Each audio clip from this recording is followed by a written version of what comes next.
कैलाश मानसरोवर यात्रा अब बिना चीन या नेपाल गए पूरी हो सकेगी।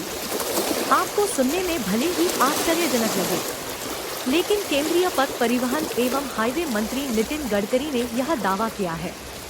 लोकसभा में पिथौरागढ़ रूट पर केंद्रीय मंत्री का बड़ा बयान सामने आया है। उन्होंने कहा कि लोकसभा चुनाव 2024 से पहले इस रूट को पूरा कर लिया जाएगा। केंद्रीय मंत्री ने कहा कि यह रूट तैयार होने के बाद वे पीएम नरेंद्र मोदी को भी कैलाश मानसरोवर की यात्रा पर लेकर जाएंगे। केंद्रीय मंत्री ने अगले साल से इस रूट के चालू होने का दावा कर हलचल मचा दी है। कैलाश मानसरोवर रूट पर 85% काम पूरा हो चुका है। उन्होंने साफ कह दिया कि वर्ष 2024 के लोकसभा चुनाव से पहले इसे हर हाल में पूरा करा लिया जाएगा।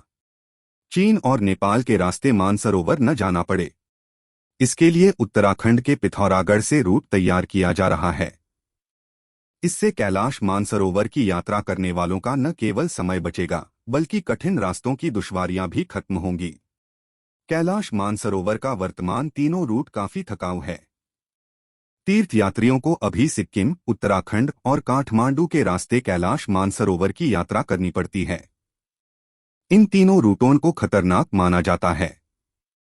इसमें काफी समय लगता है। घटियाबागढ़ से चीन बॉर्डर पर स्थित लिपुलेख वाला रूट है, लेकिन अभी उसे पैदल ही पार करना होता है। इस इलाके को पार करने में 5 दिनों का समय लगता है और दुर्घटना की आशंका हमेशा बनी रहती है। बीआरओ की ओर से तवाघाट से घटियाबागढ़ तक के इलाके को लिपुलेख रूट से जोड़ने का कार्य अपने हाथ में ले लिया गया है। इस नए मार्ग के जरिए केवल 2 दिनों में कैलाश मानसरोवर की यात्रा की जा सकेगी।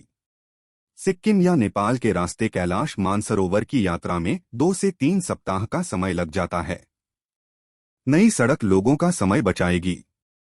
कैलाश मानसरोवर यात्रा के लिए नए मार्ग बनाने के कार्य में जुटे सड़क निर्माण में सरकार की ओर से हर संभव मदद पहुंचाई जा रही है। नितिन गडकरी ने कहा कि विशेष हेलीकॉप्टर और लड़ाकू विमान के जरिए 5 डिग्री सेल्सियस तापमान वाले इलाके में मशीन पहुंचाई गई है। उन्होंने कहा कि अब बॉर्डर रोड ऑर्गेनाइजेशन का ही कार्य बाकी है। 85% कार्य को पूरा कराने में सफलता मिली है।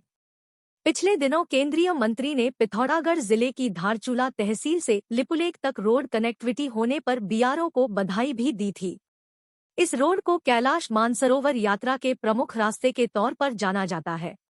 सरकार की ओर से उत्तराखंड से जुड़ती चीन सीमा पर करीब 80 किलोमीटर लंबाई की सड़क बनाई जा रही है। यह सड़क वास्तविक तौर पर पिथौरागढ़ से घटियाबागढ़ वाया तवाघाट रोड का विस्तार है, जो लिपुलेख के पास कनेक्ट होता है। यह सड़क रणनीतिक रूप से काफी महत्वपूर्ण माना जा रही है। धारचूला के चीन बॉर्डर से जुड़ने वाली इस सड़क की समुद्र तल से ऊंचाई 17,000 फीट है। इस रास्ते के खुल जाने से कैलाश मानसरोवर की यात्रा में लगने वाला समय कई दिन कम हो जाएगा। घटियाबागढ़ से शुरू होकर यह रोड लिपुलेख पास की तरफ मुड़ती है, जिसे मानसरोवर यात्रा का गेटवे कहा जाता है। पिछले कुछ सालों से भारत सरकार धार्मिक स्थलों के विकास के लिए सराहनीय कार्य कर रही है। चाहे अयोध्या हो, काशी विश्वनाथ मंदिर हो या केदारनाथ मंदिर, भारत सरकार के कार्य बहुत ही सराहनीय है। आपको हमारे चैनल सनराइज खीरी पर दी गई जानकारी कैसी लगी? कमेंट बॉक्स में जरूर बताएं और चैनल को जरूर सब्सक्राइब कर दे। धन्यवाद।